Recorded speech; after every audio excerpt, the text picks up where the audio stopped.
Bapa di dalam surga, kami akan mendengarkan firman-Mu. Kami siapkan hati kami, bejana hati kami untuk diisi kebenaran firman-Mu. Bapa, kami merindukan firman-Mu yang utuh, yang murni, firman-Mu yang mengubahkan. Agar kami sungguh Tuhan, sebagai debu halus ini, pada akhirnya dimuliakan di dalam kerajaan-Mu. Yang mulia, berbicaralah Bapa, berbicaralah Tuhan. Kami sambut kebenaran-Mu yang mulia dengan penuh syukur hanya di dalam nama Tuhan Yesus Kristus. Mari bersama kita katakan amin, amin. Silakan duduk Bapak Ibu, saudara-saudara terkasih di dalam Tuhan.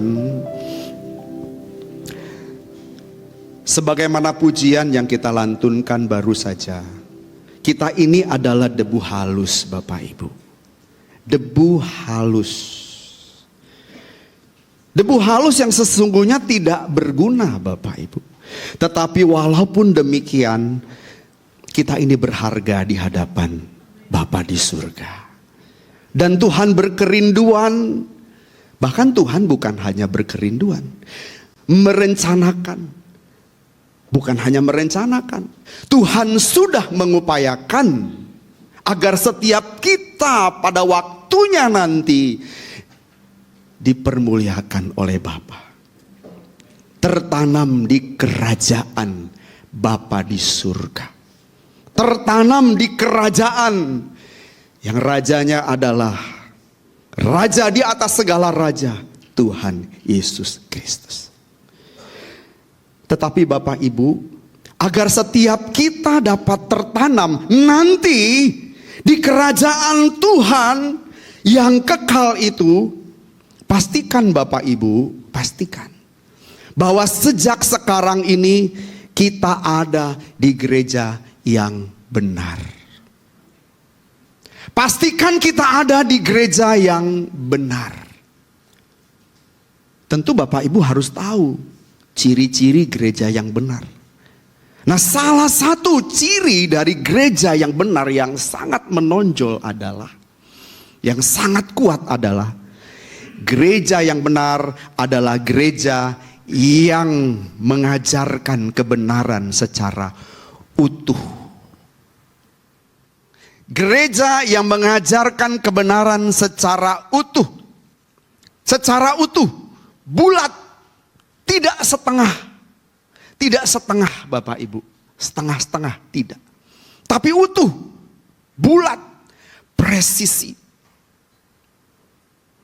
Dan gereja yang mengajarkan kebenaran secara murni. Murni artinya tidak ada campuran, tidak ada hikmat manusia di dalamnya, tidak ada unsur perasaan manusia di dalamnya. Firman yang disampaikan sepenuhnya adalah perasaan Tuhan. Perasaan Tuhan yang mengalir. Yang diajarkan adalah pikiran Tuhan secara murni. Tidak ada politisasi di dalamnya. Dan pengajaran itu disampaikan terus menerus secara konsisten, tidak berubah. Gereja tidak mengenal kompromi. Gereja yang berusaha menyesuaikan pengajarannya dengan perasaan manusia bukanlah gereja yang benar Bapak Ibu. Gereja yang berusaha menyampaikan kebenaran disesuaikan dengan kenyamanan hidup manusia bukanlah gereja yang benar Bapak Ibu. Gereja yang berusaha mengkompromikan pengajarannya dengan adat istiadat, dengan kebiasaan hidup manusia, bukanlah gereja yang benar. Gereja tidak kenal kompromi. Ketika gereja kompromi dengan perasaan manusia, kompromi dengan kenyamanan hidup manusia, kompromi dengan tradisi hidup manusia, berarti gereja telah berkhianat kepada kebenaran. Jika gereja berkhianat kepada kebenaran, itu artinya gereja berkhianat kepada Tuhan.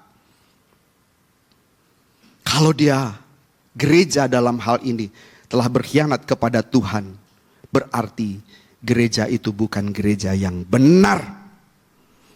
Jadi gereja harus menyatakan harga sesungguhnya. Harga sesungguhnya kebenaran Tuhan. Dengan tegas.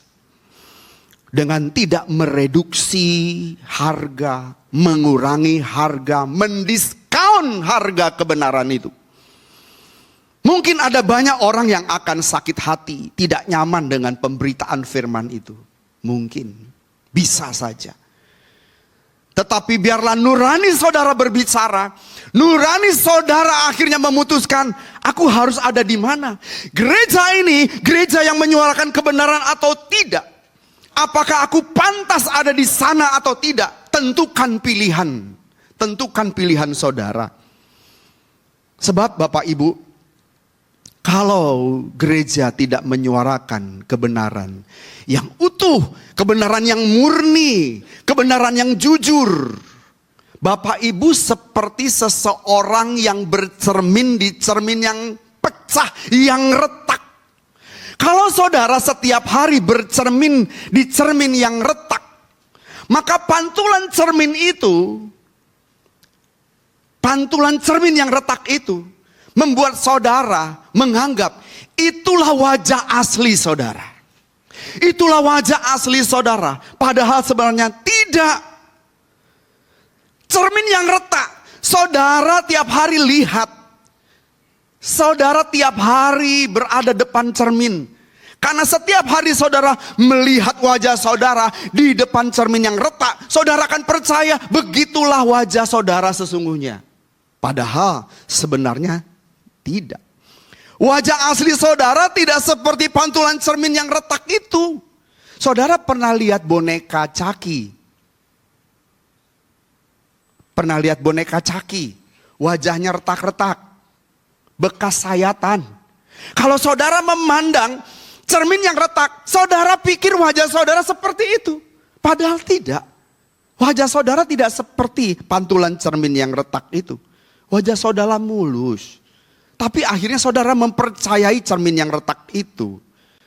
Jadi kalau pemberitaan firman Tuhan itu direduksi, tidak jujur diberitakan, tidak jujur disampaikan, saudara terjebak. Saudara terjebak. Saudara pikir saudara sudah memiliki wajah seperti yang disampaikan firman Tuhan itu. Padahal firman Tuhan yang disampaikan itu tidak lengkap. Separuh saja. Tidak utuh. Tidak benar-benar benar yang disampaikan. Saudara terjebak. Saudara pikir sudah rohani, padahal belum Bapak Ibu. Saudara pikir sudah serupa dengan Tuhan Yesus, padahal belum Bapak Ibu. Tapi firman Tuhan yang disampaikan itu seolah-olah kita sudah seperti itu. Padahal belum. Itu menjebak Bapak Ibu. Ibaratnya Bapak Ibu ke dokter. Lalu sudah cek lab. Dan dokter membaca hasil labnya. Lalu menyampaikan kepada saudara, saudara nggak apa-apa, cuma sugesti, aman kok, saya kasih vitamin. Padahal hasil labnya adalah saudara kanker stadium akhir. Tapi dokter tidak membaca dan memberitahukan dengan benar. Ada yang disembunyikan, ada yang ditutupi.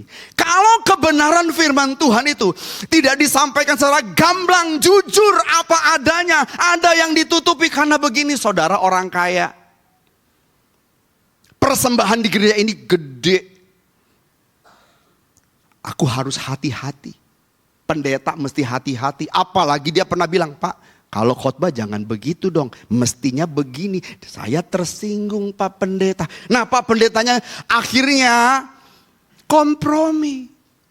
Saudara, pengajaran model gitu. Pendeta yang mengajarkan seperti itu caranya. Dia kompromi.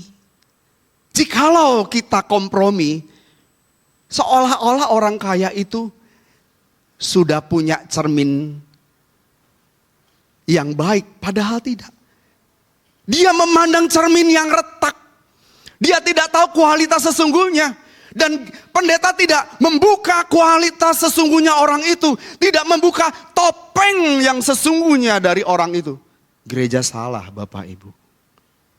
Makanya kadang pemberitaan firman Tuhan gak nyaman.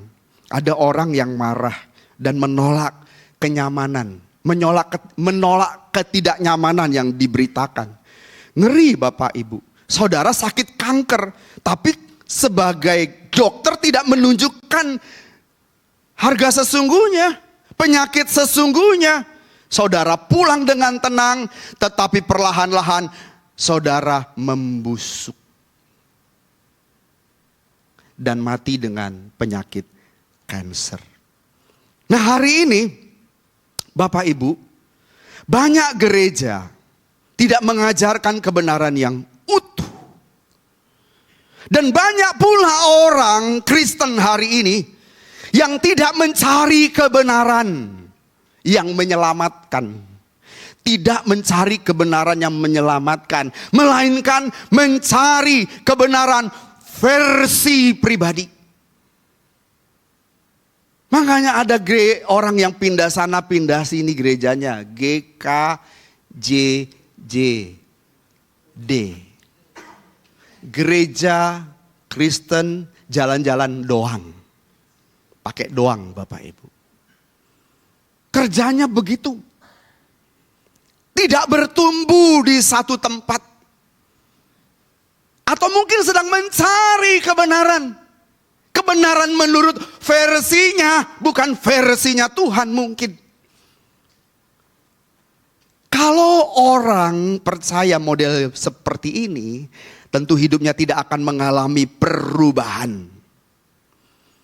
Dia mencari kebenaran versi pribadi yang menyenangkan. Hari ini gereja diubah jadi hiburan Bapak Ibu, taman hiburan. Musik bagus, harus bagus. Saya gak suka kalau musik asal-asalan. Kita memberi untuk Tuhan kok asal-asalan. Tuhan memberikan nyawanya tidak asal-asalan. Saya gak suka. Tapi kadang saya diam. Tapi saya marah. Ini gimana? Kayak begini, kok gak bisa dibenahi gitu. Memang kita gak bisa mengundang pemain musik hebat. Bisa dipaksakan dengan harga bayaran yang tinggi. Tapi buat apa? Mereka main secara profesional tetapi hati mereka tidak mengalir. Tapi biarlah Pak Evan di sini apa adanya, tapi mau melayani Tuhan. Hati Tuhan mengalir lewat hati Bapak. Hati Tuhan mengalir lewat aketkah, main bass mengalunkan. Bisa membawa orang untuk mengasihi Tuhan lewat alunan musik itu. Saya gak bisa bayar mahal.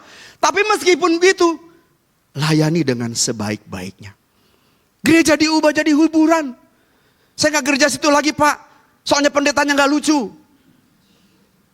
Lalu dia cari pendeta di sana yang masih aktif sebagai pelawak stand up comedy. Dari awal sampai akhir lucu. Pak, dia juga bagus khotbahnya. Iyalah, dia bisa bicara. Dia piawai bicara, cuma comot ayat satu dia ngomong. Tapi tidak dari hati Allah. Bukan dari pikiran Allah. Cuma sekedar dia bisa bicara. Pandai bicara, pinter ngelawak. Saudara terpukau, saudara tertawa. Hahaha, tapi saudara tidak bertumbuh. Dan saudara tidak dibawa kepada Tuhan. Dan penyakit saudara tidak disampaikan sebenarnya. Harga pengiringan Tuhan tidak disampaikan dengan sejujur-jujurnya. Sekali selamat tetap selamat. Sudah. Yang penting rajin ke gereja. Memberikan persepuluhan. Cukup. Gak cukup Bapak Ibu. Kita harus serupa dengan Tuhan Yesus. Ada orang yang berkata, saya gak gereja di sana Pak. Kenapa? Soalnya kalau di gereja Bapak selalu bicara tentang kudus, kudus, kudus. Selalu bicara tentang sempurna, sempurna, sempurna. Mana ada manusia bisa sempurna Pak Pendeta. Jadi dia gereja lain, ya gak apa-apa sih, itu keputusan. Dan saudara juga bisa mengambil keputusan. Jika gereja ini tidak mengajarkan kebenaran yang utuh. Kebenaran yang utuh, kebenaran yang presisi, kebenaran yang jujur. Jadi Bapak Ibu, saya ingatkan bahwa pada akhir zaman gereja tidak kosong. Pada akhir zaman gereja tidak kosong. Bangku-bangku akan diisi oleh banyak orang. Dan sejak pasca COVID-19, gereja mulai merebak. Lalu sekarang ini gedung-gedung, mal-mal itu banyak dibangun gereja-gereja besar. Gereja besar, sampai ke Depok pun ada gereja besar. Dan di mall itu ada beberapa gereja. Waktu itu saya habis mendoakan orang, saya juga mampir ke situ mau makan. Dan begitu saya sampai di lantai berapa, saya lihat, ada gereja besar di situ. Difasilitasi. Jadi akhir zaman Bapak Ibu, gereja gak kosong. Walau di Eropa ada gereja yang kosong, bahkan dialihfungsikan menjadi rumah ibadah agama lain, menjadi toko dan seterusnya, menjadi museum ada. Tetapi di bagian belahan dunia lain seperti di Indonesia nggak kosong Bapak Ibu. Akan dipenuhi dengan banyak orang yang datang ke gereja. Tetapi orang yang datang ke gereja bukan mencari kebenaran yang menyelamatkan, melainkan kebenaran versi pribadi yang menyenangkan telinga, yang dapat menghiburnya. Gereja hanya menjadi tempat motivasi Bapak Ibu. Dimotivasi jemaat untuk memberi supaya kaya. Dimotivasi jemaat untuk melakukan sesuatu ini dan itu. Tapi tidak dibawa ke surga. Apa yang saya katakan ini bukan tanpa alasan. Bukan tanpa alasan. Coba lihat 2 Timotius 4 ayat 3 sampai 4. 2 Timotius 4 ayat 3 sampai 4. Silakan, istri saya akan baca. Mic di depan dinyalakan.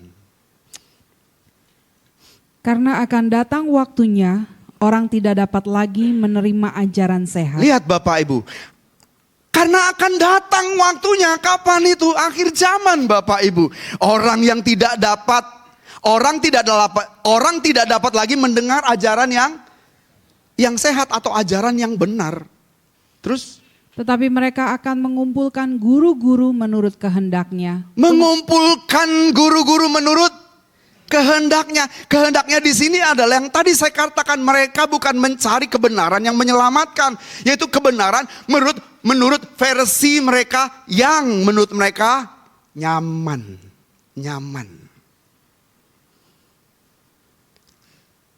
Yang memuaskan telinga mereka. Terus?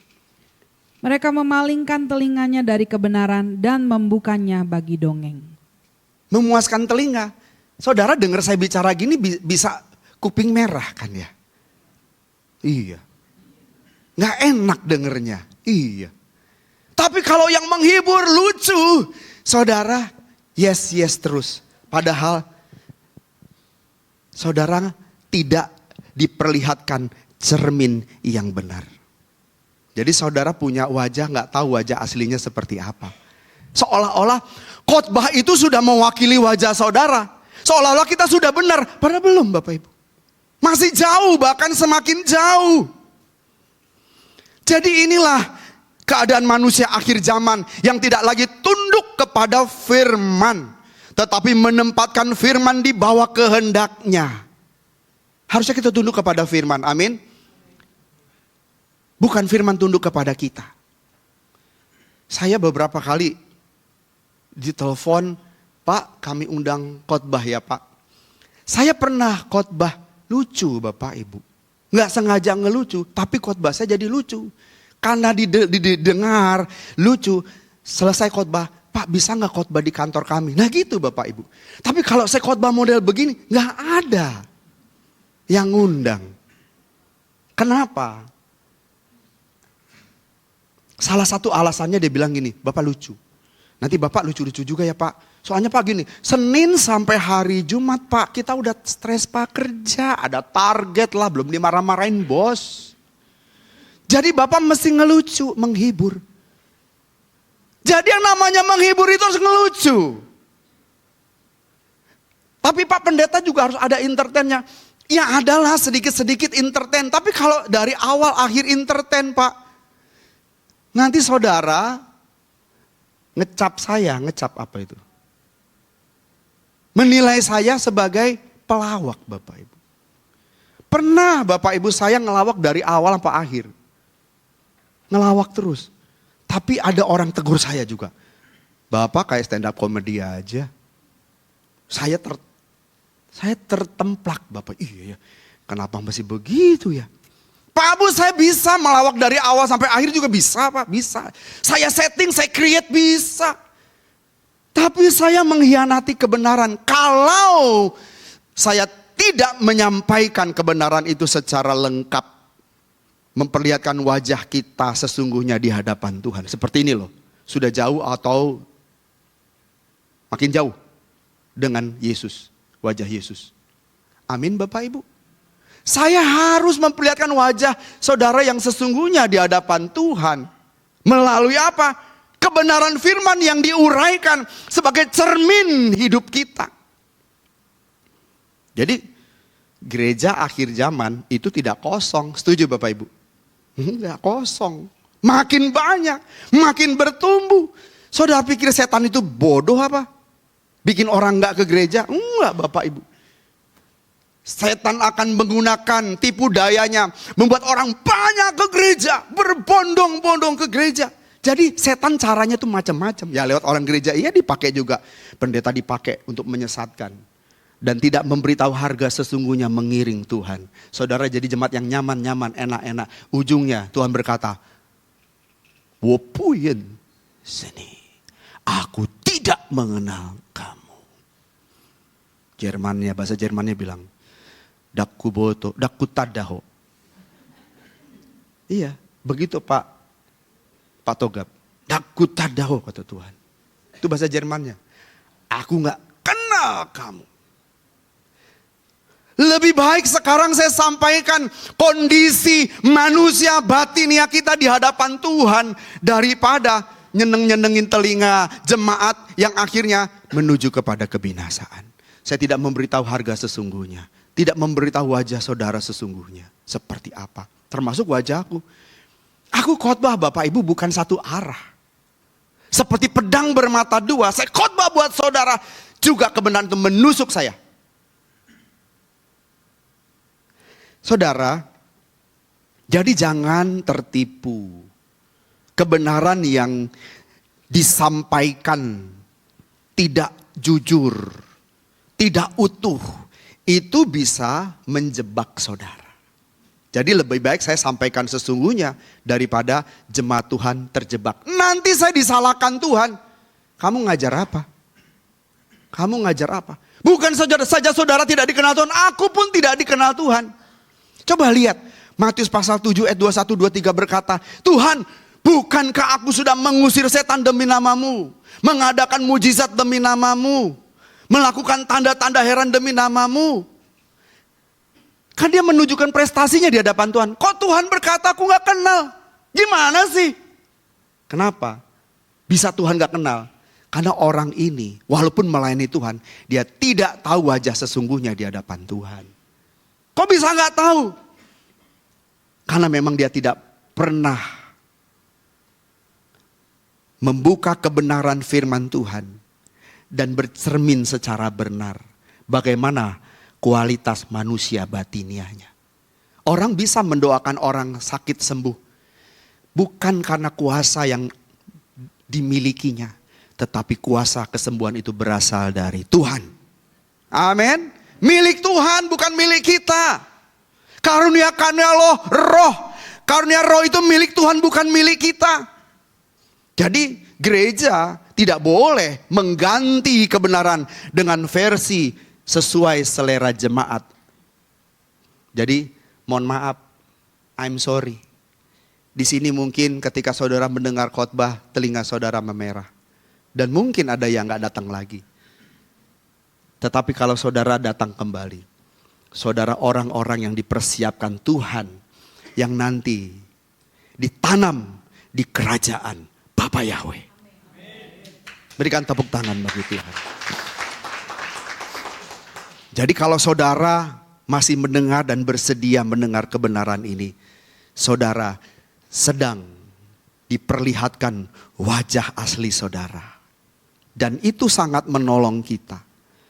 Oleh sebab itu kebenaran di tempat ini tidak boleh diganti dengan versi selera jemaat, selera manusia.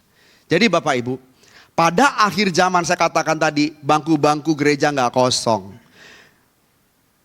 Masih banyak jemaat yang datang mendengar khotbah, tetapi khotbah menurut selera dirinya.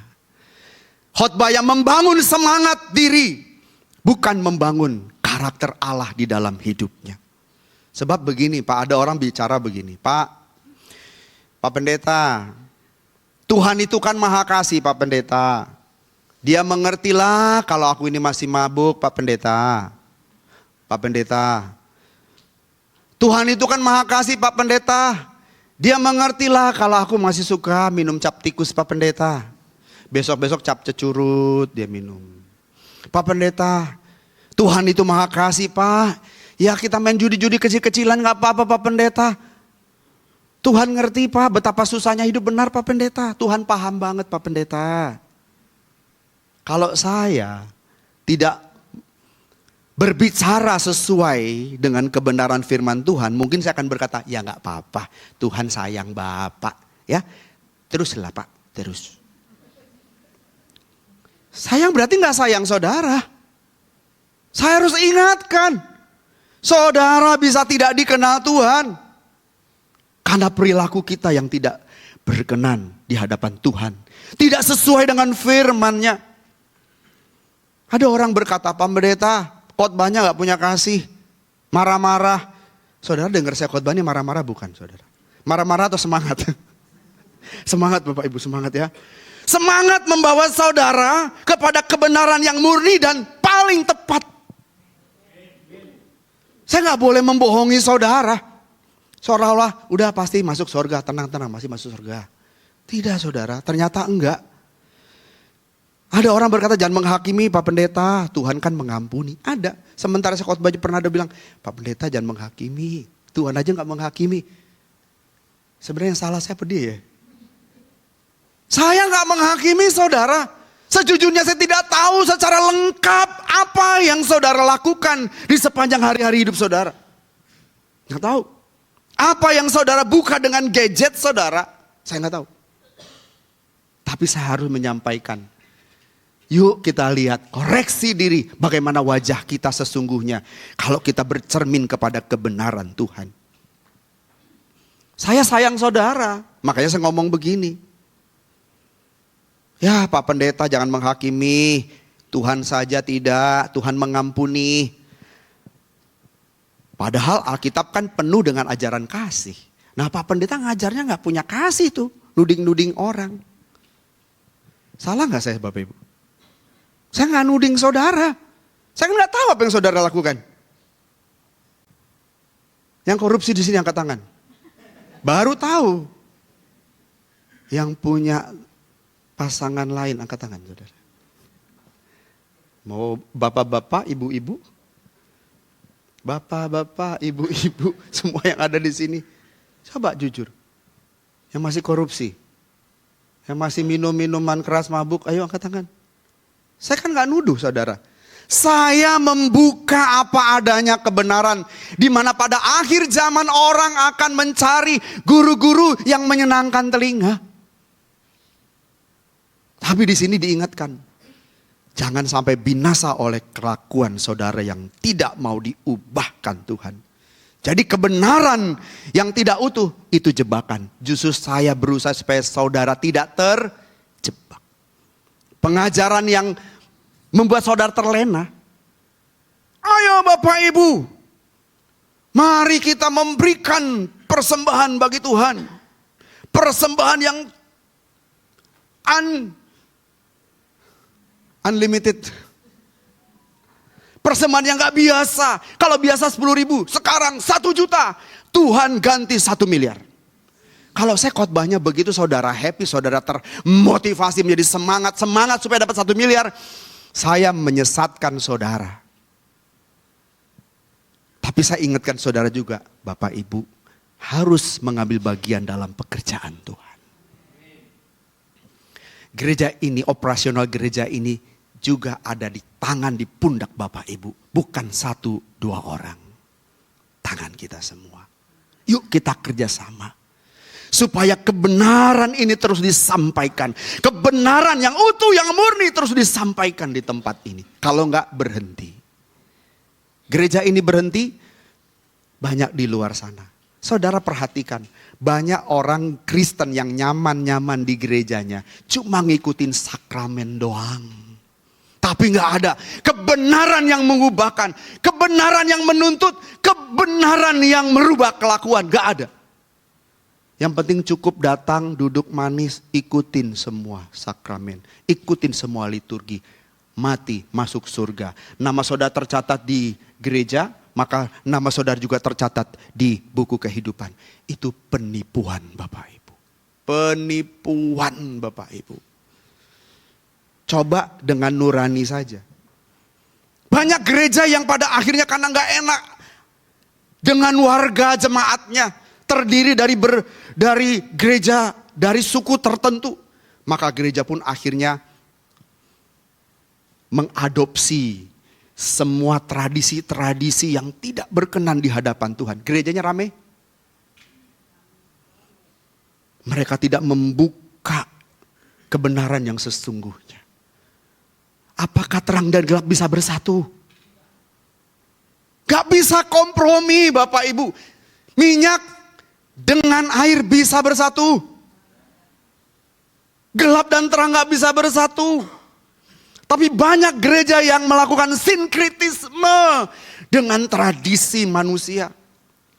Bahkan Bapak Ibu, gereja-gereja yang hari ini,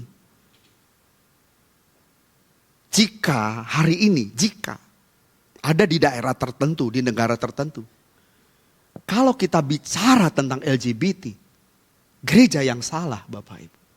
Karena melanggar hak asasi manusia.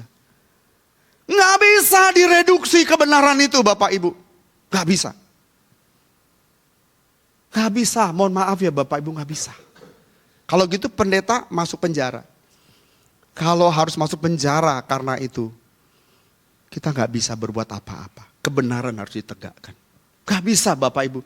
Masa sih saya memberkati Johnny sama Jimmy? Nggak bisa Bapak Ibu. Mau dipaksakan nggak bisa, mohon maaf. Jimmy, terimalah Johnny menjadi teman pewaris dari kasih karunia. Saya berkhianat kepada Tuhan.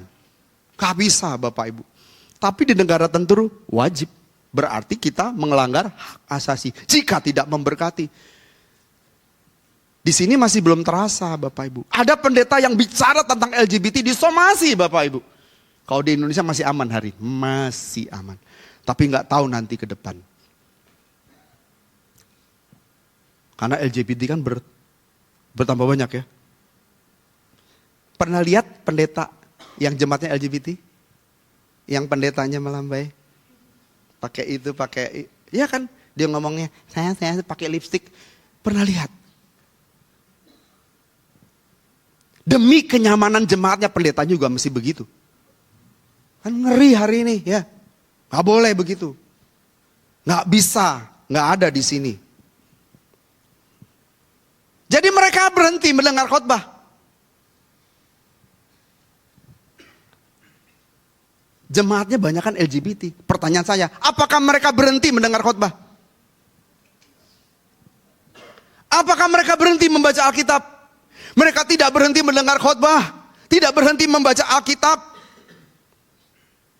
Tetapi mereka hanya memilih versi yang tidak menyinggung dosa.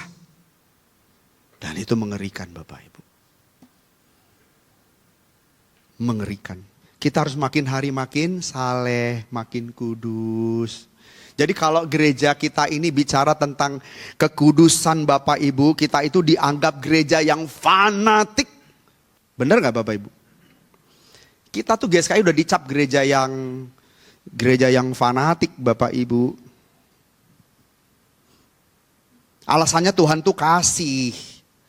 Dia pasti mengerti kalau kita berbuat dosa. Bapak Ibu, ungkapan itu setitik kebenaran. Tuhan itu kasih. Benar gak Tuhan itu kasih? Benar. Tapi itu hanya setitik kebenaran.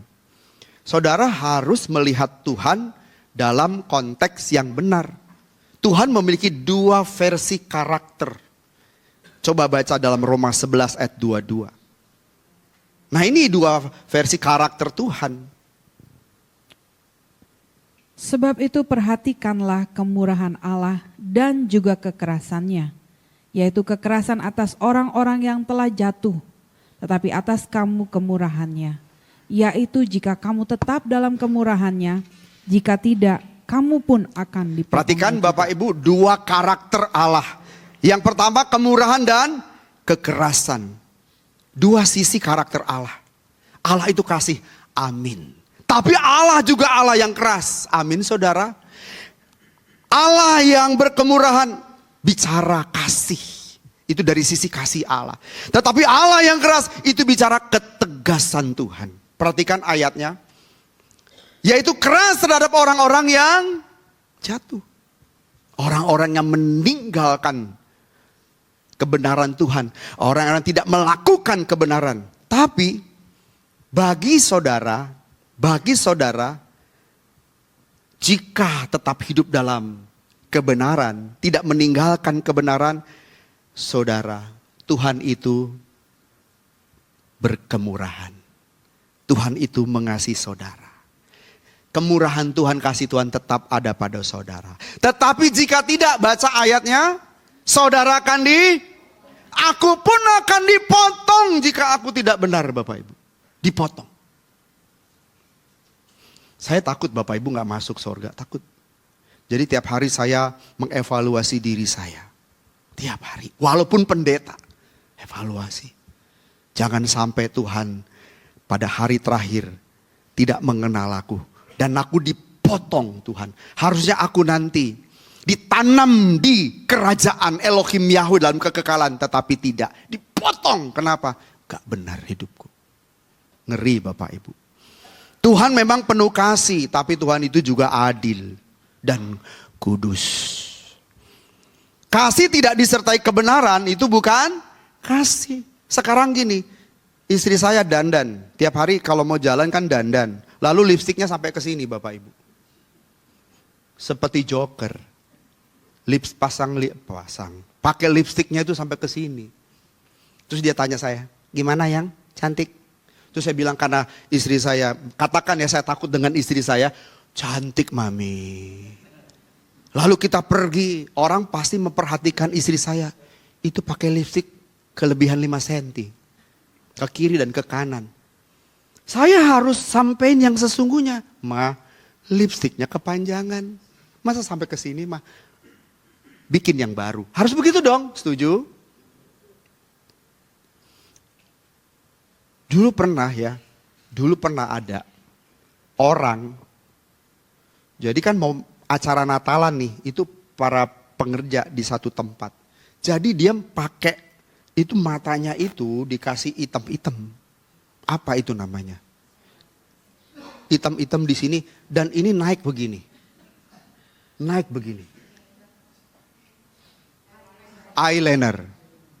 Sampai naik Bapak Ibu. Terus dia tanya, Pak gimana?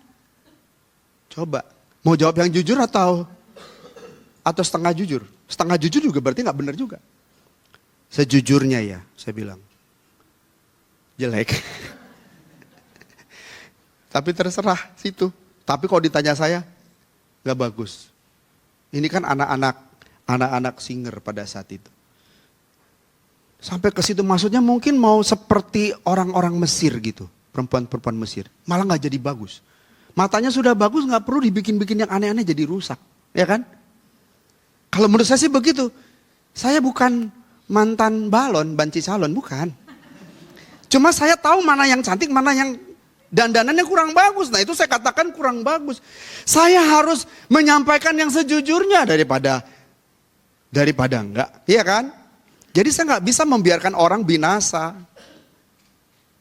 Sekarang anak kita nih main HP terus. Apa yang saudara lakukan? Telepon Kang Dedi. Setuju gak? Main HP mulu, biar dijemput anak kita. Bilang, ini anak-anak kita nih yang main HP mulu. Tahu Kang Dedi? KDM. Mama panggil Dedi ke sini, Kang Dedi ke sini. Bener-bener dijemput sama tentara. Main HP terus kau, main HP terus kau. Mama gak punya kasih, mama menghakimi. Justru itu kasih mama, Pak. Dikasih tahu harga yang sesungguhnya. Kalau you main HP terus otakmu mengecil nanti. Saya mendoakan orang, Pak, di satu tempat. Dan sepanjang COVID dia nggak kerja.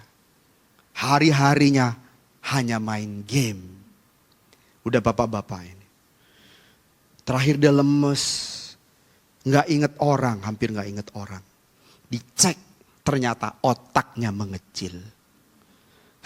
Saya bilang, harusnya enggak loh.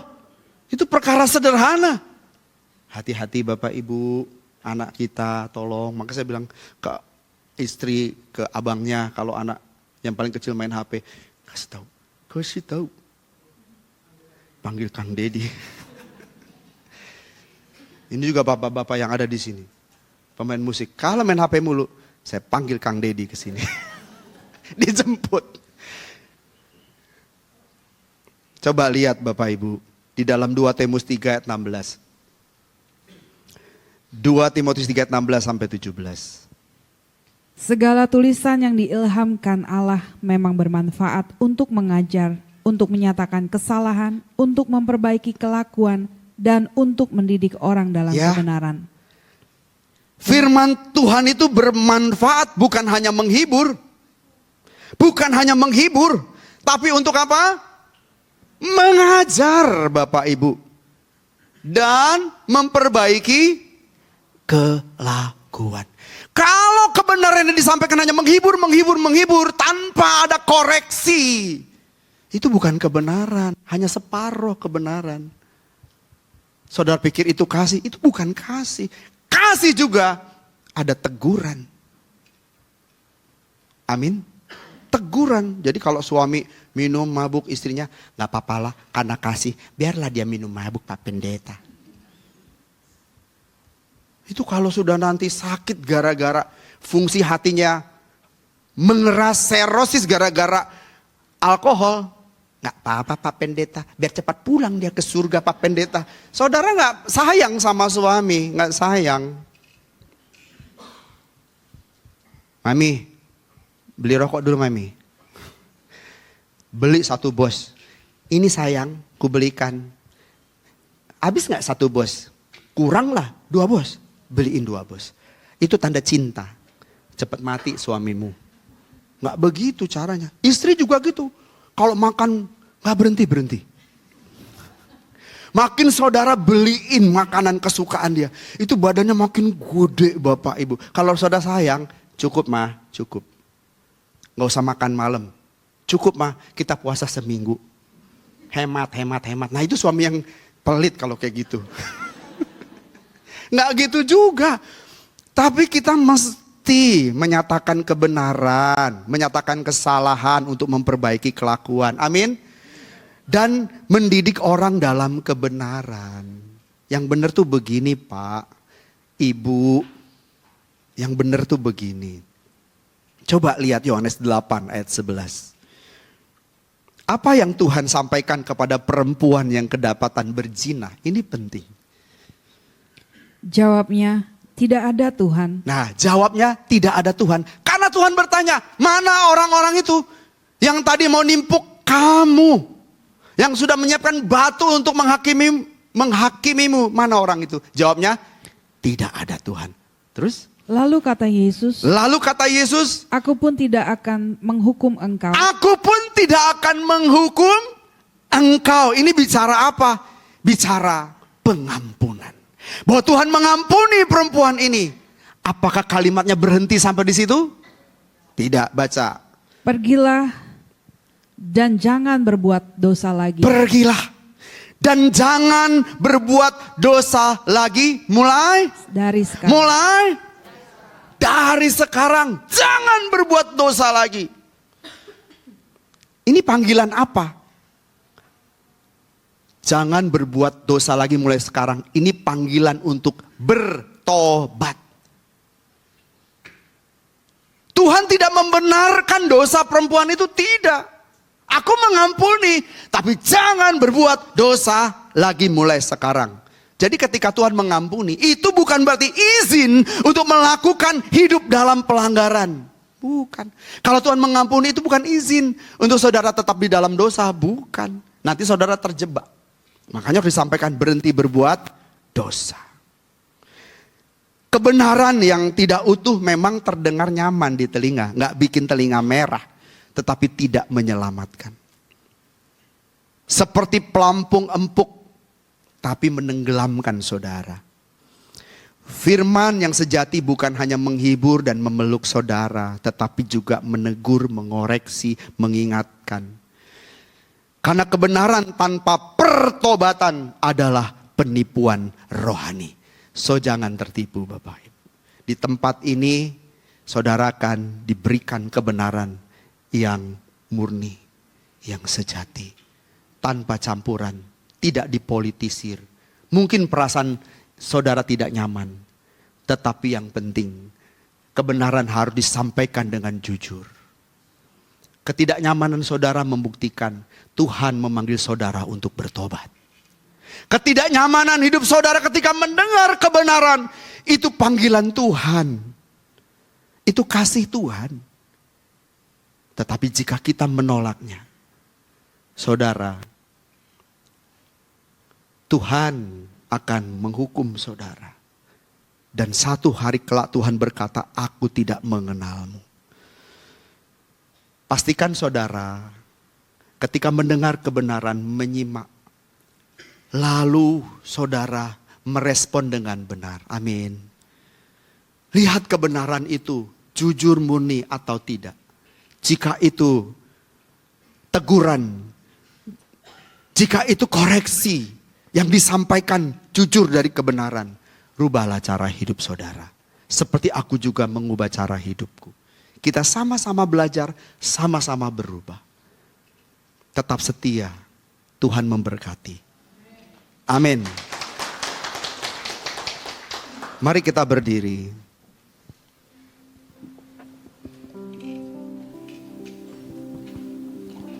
Ya Bapa, beri aku mengerti keadaanku di mata-Mu.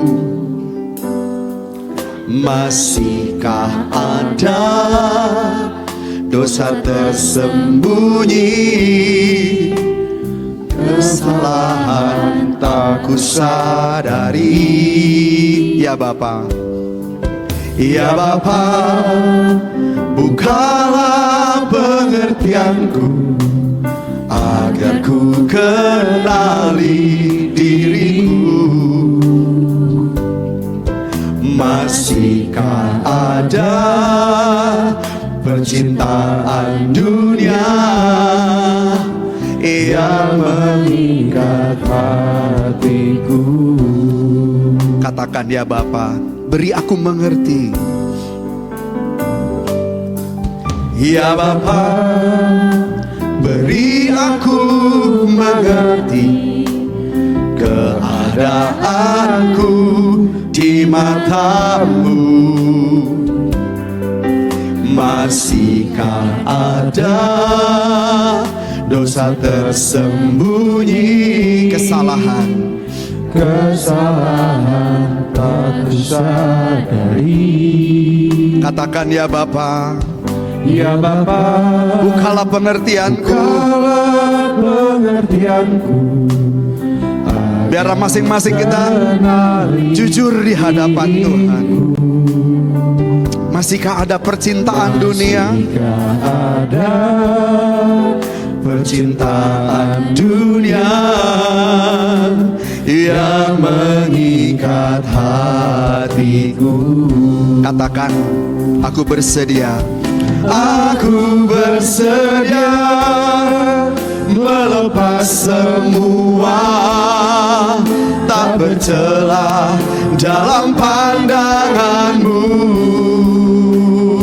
Sebelum mata menutup selamanya, aku layak di hadapanmu. Aku bersedia sampaikan kepada Bapa. Aku bersedia. Aku mau melepaskan semua, tak bercela dalam pandanganmu. Sebelum mata tertutup selamanya, Sebelum mata menutup selamanya, aku layak di hadapanmu. aku layak di hadapanmu. Biar singer perlahan-lahan nyanyikan pujian ini. Ya Bapa, jemaat Tuhan, renungkan kebenaran firman Tuhan. Yuk kita bersama bercermin kepada kebenaran. Minta Tuhan tolong kita agar kita dapat melihat keadaan kita yang sesungguhnya. Bagaimana keadaan kita yang sesungguhnya? Adakah dosa yang tersembunyi yang masih kita simpan, masih kita sayang? Dosa yang tersembunyi itu akan menjadi pangkalan dosa dalam hidup saudara. Minta Tuhan mengenali diri kita. Keasikan akan dosa membuat kita tidak mengenal diri kita. Percintaan dengan dunia membuat kita hanyut dalam dosa. Kita tidak mengenal diri kita. Ingat, satu hari nanti mata kita akan tertutup, dan tertutup untuk selama-lamanya. Sebelum mata kita tertutup untuk selama-lamanya, lalu kita menghadap Tuhan, sementara kita tidak layak di hadapannya, itu mengerikan saudara, mengerikan. Saat Tuhan berkata, "Nyah dari hadapanku." Sebelum mata kita tertutup, pastikan kita layak di hadapan Tuhan. Izinkan Tuhan saat ini mengoreksi hidup kita, memotong, mengoperasi semua dosa dalam hidup kita. Izinkan Tuhan bekerja. Jangan keraskan hati. Jangan keraskan hati. Apa yang kita lihat, siapa teman kita, siapa yang kita khianati, teman hidup, Tuhan itu sendiri kita khianati. Kalau saudara mau dipulihkan, buka hatimu, berdoa kepada Tuhan, dan katakan, "Aku bersedia melepas semuanya." Jangan sampai Tuhan tidak mengenal saudara. Berdoa kepada Tuhan. Roh Kudus, tolong kami. Haleluya. Jangan keraskan hati. Glory, haleluya. Mari angkat bersama pujian ini. Aku bersedia. Haleluya. Aku bersedia. Mari saudara, angkat tanganmu. Jika engkau bersedia melepaskan semua hal yang bercela dalam pandangan Tuhan, Bapa bakar setiap ketidaktepatan dalam hidup kami, percintaan dengan dunia dalam hidup anak-anak-Mu. Sekali lagi, Bapa, dengan kuasa Roh-Mu di dalam nama Tuhan Yesus, hancurkan setiap benteng-benteng kekerasan jiwa anak-anak-Mu. Pulihkan kami, pulihkan kami, sebelum mata kami tertutup untuk selamanya. Aku layak di hadapan-Mu. Aku layak di hadapan-Mu, Bapa. Aku layak di hadapan-Mu. Sekali lagi katakan, aku layak di hadapan-Mu sebelum menutup mata. Haleluya, haleluya, haleluya. Patrikan nyatakan kebenaran-Mu di hati kami. Kiranya Roh Kudus terus bekerja dalam hidup kami. Pekerjaan-Mu belum selesai dalam hidup kami, sampai benar-benar selesai dan Engkau dapati kami berkenan. Dalam nama Tuhan Yesus kami berdoa.